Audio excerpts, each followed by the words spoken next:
Shalom Akim. First and foremost, I want to give all praises to Yahweh, Bahashim Yahweh Shai, Bahashim Hakwadash. Double honors to the elders and apostles, the great millstone. Shalom to the sincere brethren out there pushing his word, and to you sincere listeners. Just want to go into a quick lesson, which the title of it is going to be, The Bible is Not a Lineary Book. Which have the word, the definition for the word linear or lineary, which this is from the freedictionary.com. Linear, consisting of or using lines. Lineal, being in the direct line as a descent of or relating to or resembling a line straight. So you can't read the scriptures, just front to back and then expect to get, the proper understanding of the Bible. Like the elder apostle Tahar, always says, you don't read the Bible like an eloquent novel, because there's, very deep things that are in the scriptures, where if you just read it like a book, like a regular book, you're not going to learn, what the Bible is really saying, and that's one of the reasons why, this wisdom has been hid for so long, because these scholars, Esau, Edom, he doesn't really know how to read the scriptures. He'll read the whole book, read Genesis, Exodus, Numbers, he'll read it like that. And then he expects to, actually learn, what the scriptures is really saying. But that's not how you're supposed to read the Bible. And the Bible tells you how you're supposed to read it. This is Isaiah 28:9. It says, "Whom shall he teach knowledge? And whom shall he make to understand doctrine?" Okay, so how do you receive the knowledge of the scriptures?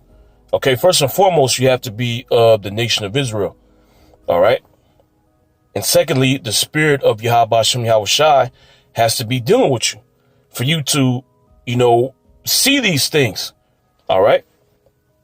It says, "Whom shall he teach knowledge, and whom shall he make to understand doctrine? Them that are weaned from the milk and drawn from the breast." And the milk and the breast represents, the fundamentals of the scriptures, so the building blocks of understanding the word.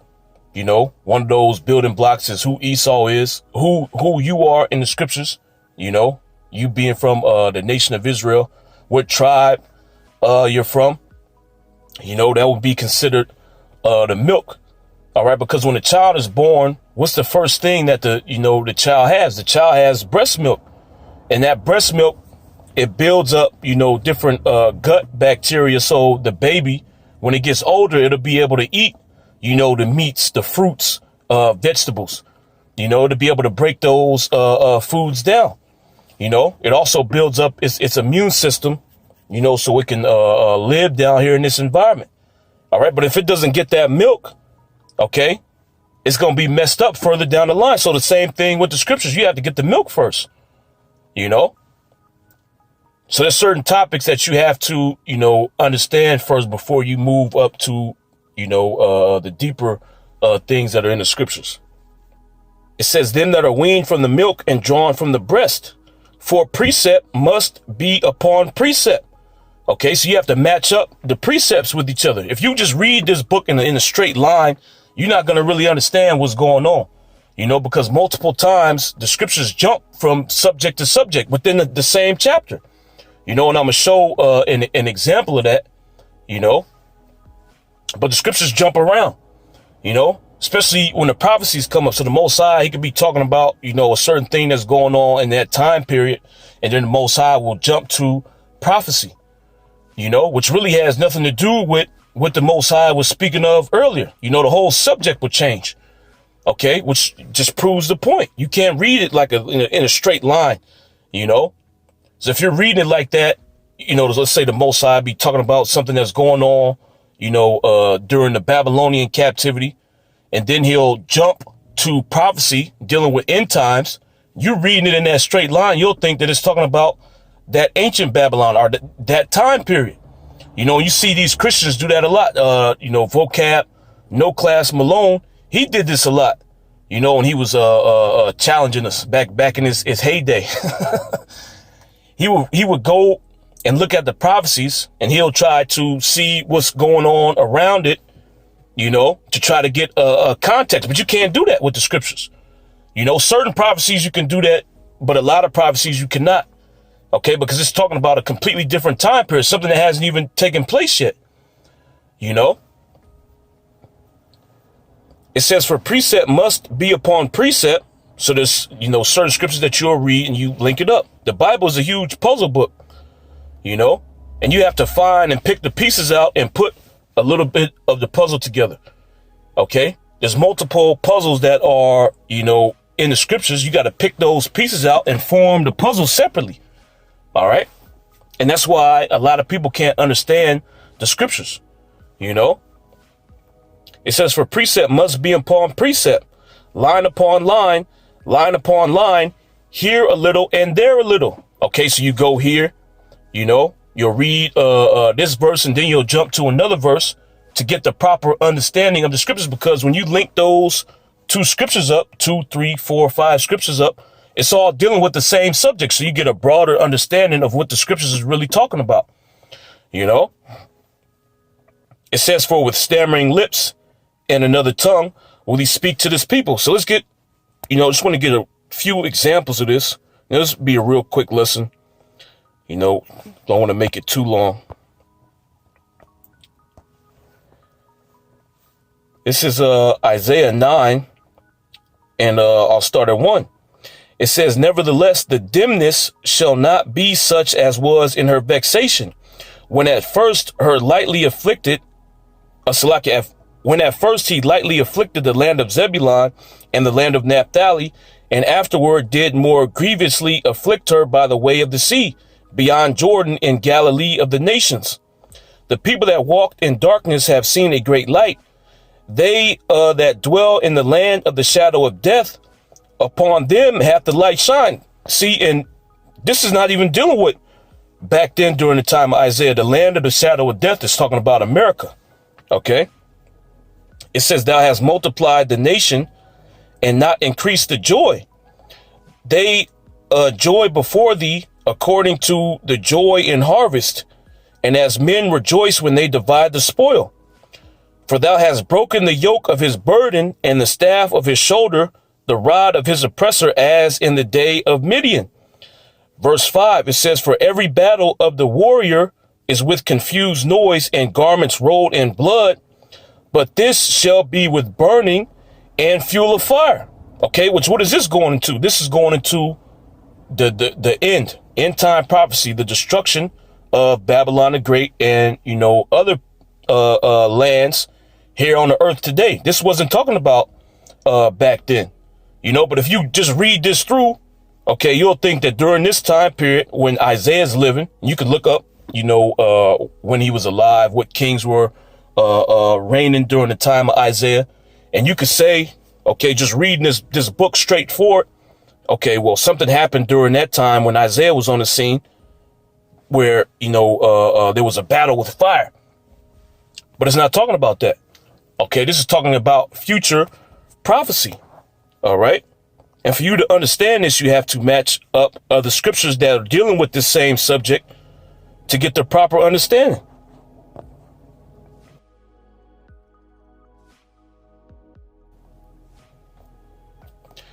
This is Isaiah 66 and 15.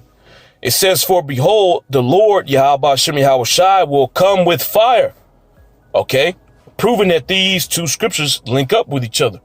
Okay, so what is it talking about? The battle that's going to happen with fire in Isaiah, the 9th chapter, is dealing with the day of the Lord. Okay, the day of Yahweh Shem Shai, the day when the Most High, you know, reveals his judgment down here upon the earth. Okay, which he's going to judge the earth with fire, with those thermonuclear missiles. You know, it says, for behold, the Lord Yahweh Shem Shai will come with fire, and his chariots like a whirlwind, to render his anger with fury and his rebuke with flames of fire. And that's how the Most High is going to execute judgment down here upon the earth. He's going to rain those thermonuclear missiles down, which that's the fire. Okay. Also, those laser beams. Okay. It says, for by fire and his sword will the Lord Yahweh Bashem Yahweh Shai plead with all flesh. And that word plead means to judge. Okay. So when is the Most High going to judge the earth? When he sends his son back down here. Okay. So it wasn't talking about back then. This is a future prophecy that still hasn't come to pass. It says, for by fire and by his sword will the Lord Yahweh Bashem Yahweh Shai plead with all flesh, and the slain of the Lord Yahweh Bashem Yahweh Shai shall be many. So this is dealing with the end time. And there's other scriptures that match up with this, you know, the slain of the Lord being many. The Most High putting a lot of people to death down here, you know. So back in Isaiah, the 9th chapter. And then after this, I got another example that I wanted to show. Isaiah 9:5, it says, for every battle of the warrior is with confused noise and garments rolled in blood, but this shall be with burning and fuel of fire. Talking about the coming destruction that's going to come down here upon the earth. Well, real quick is another precept in Malachi, the 4th chapter. Malachi 4:1, for behold, the day cometh that shall burn as an oven. So that fire, okay, which this is a future prophecy. It wasn't talking about back then. And this is the reason why you cannot read the Bible like a eloquent novel, man. You can't read it in a straight line. You're going to get confused. It says, for behold, the day cometh that shall burn as an oven, and all the proud, yea, and all that do wickedly shall be stubble. And the day that cometh shall burn them up, saith the Lord Yahweh Bashem Yahweh Shai of hosts, and it shall leave them neither root nor branch. So this is talking about the end times. Okay. So back in Isaiah 9, now read 5 again. For every battle of the warrior is with confused noise and garments rolled in blood, but this shall be with burning and fuel of fire, going into the end time destruction. Verse 6, it says, for unto us a child is born, unto us a son is given, and the government shall be upon his shoulders, which these two scriptures don't have anything to do with each other. Okay. The 5th verse is talking about the destruction that Yahweh Bashem Yahweh Shai is going to rain down here upon the earth. And 6 is a future prophecy concerning the birth of Yahweh Shai, man. Okay. The king of Israel. It says, for unto us a child is born, and unto us a son is given, Yahweh Shai, and the government shall be upon his shoulders, because the king of Israel is Yahweh Shai. It says, and his name shall be called Wonderful, Counselor, the Mighty Power, the Everlasting Father, the Prince of Peace. And who's going to bring peace, you know, not only to the nation of Israel, but to the earth? Yahweh Shai is going to do that. Okay. So this was a prophecy concerning the birth of our Lord. And, you know, concerning the things that he would do. It says, of the increase of his government and peace, there shall be no end, because his kingdom is going to be an everlasting kingdom. It's never going to be destroyed. Which you find that in what? That's in the book of Daniel, the 2nd chapter. You know, it says, of the increase of his government and peace, there shall be no end upon the throne of David. Okay, so this child that's going to be born, okay, that's going to receive the kingdom of Israel, he's going to come out of the line of David. All right, going back to the promise that the Most High made between himself and David. Okay, so you just reading this, you're not going to understand that if you haven't read, you know, previously this account in the scriptures. It says, and upon his kingdom to order it and to establish it with judgment and with justice, from henceforth forever and ever, the zeal of the Lord Yahweh Bashem Yahweh Shai of hosts will perform this. Okay, so these are two completely different topics. You know, one's dealing with Yahweh Shai being born, and the other verse is dealing with the destruction of Babylon the Great and these other, wicked nations down here. Okay, mainly Babylon the Great. But if you just read it through, you're not going to understand that. And then this is, one more. This is 2nd Ezra 2:40. It says, take thy number, O Zion, and shut up those that are clothed in white. So what is this number? This number goes into the 144,000, the 1/3. Which, where do you find that at? That's in the book of Revelation. So you're not reading this book, you're not reading Revelation, you wouldn't really understand what it's talking about. This is Revelation 7, and I'm going to just get to the point. Revelation 7:4, it says, and I heard the number of them which were sealed, and there were sealed 144,000 of all the tribes of the children of Israel. And this is what, the prophets have been waiting for, man. This number, okay, which 144,000 represent the ruling government, okay, of the nation of Israel, the kingdom of heaven. So this is the number that the servants of Yahweh Shem Yahweh Shai have been waiting for, okay? It says, and I heard the number of them which were sealed, and there were sealed 144,000 of all the tribes of the children of Israel. And when you continue on, it goes into, the different tribes that were sealed, the 12 tribes. Verse 9, it says, and after this I beheld, and lo, a great multitude which no man could number, of all nations and kindreds and people and tongues, stood before the throne and before the Lamb, clothed with white robes and palms in their hands. Okay. Now we just read in 2nd Ezra, the 2nd chapter, it said that that number was clothed in white. Okay. This is the same event. All right. So for you to get a broader understanding of what's going on in 2nd Ezra, the 2nd chapter, you have to read other scriptures. Okay. So back in 2nd Ezra 2:40, it says, take thy number, which that number is the 1/3, mainly the 144,000. Okay, because that's the sealed number of the elect that is revealed in the scriptures. It says, take thy number, O Zion, and shut up those that are clothed in white, the elect, which have fulfilled the law of the Lord, Yahweh Shem Yahweh Shai. It says, the number of thy children whom thou longest for is fulfilled. Beseech the power of the Lord, Yahweh Shem Yahweh Shai, that thy people which have been called from the beginning may be hallowed. What is this talking about? This is talking about the elect. The scriptures tell you that the elect were sealed from the foundation of the world, predestinated. Okay, which you have to go to other scriptures to understand that. It says, which have been called from the beginning may be hallowed. I, Ezra, saw upon Mount Zion, which Mount Zion is the Israelites. It says, I, Ezra, saw upon Mount Zion a great people whom I could not number, which this matches up with Revelation, the 7th chapter, 7 and 9. There's a great multitude of people, and they were all wearing white clothing, white robes. It says, I, Ezra, saw upon Mount Zion a great people whom I could not number, and they all praised the Lord, Yahweh Shem Yahweh Shai, with songs. And in the midst of them there was a young man of a high stature, taller than all the rest, and upon every one of their heads he set crowns, and was more exalted, which I marveled at greatly. So I asked the angel and said, Sir, what are these? He answered and said unto me, These be they that have put off the mortal clothing, and put on the immortal, and have confessed the name of the Most High. Now are they crowned and receive palms, those same palms that was referred to in Revelation, the 7th chapter. This is dealing with the elect. Okay, the elect being delivered and praising Yahweh Shem Yahweh Shai for that salvation that he's going to give them.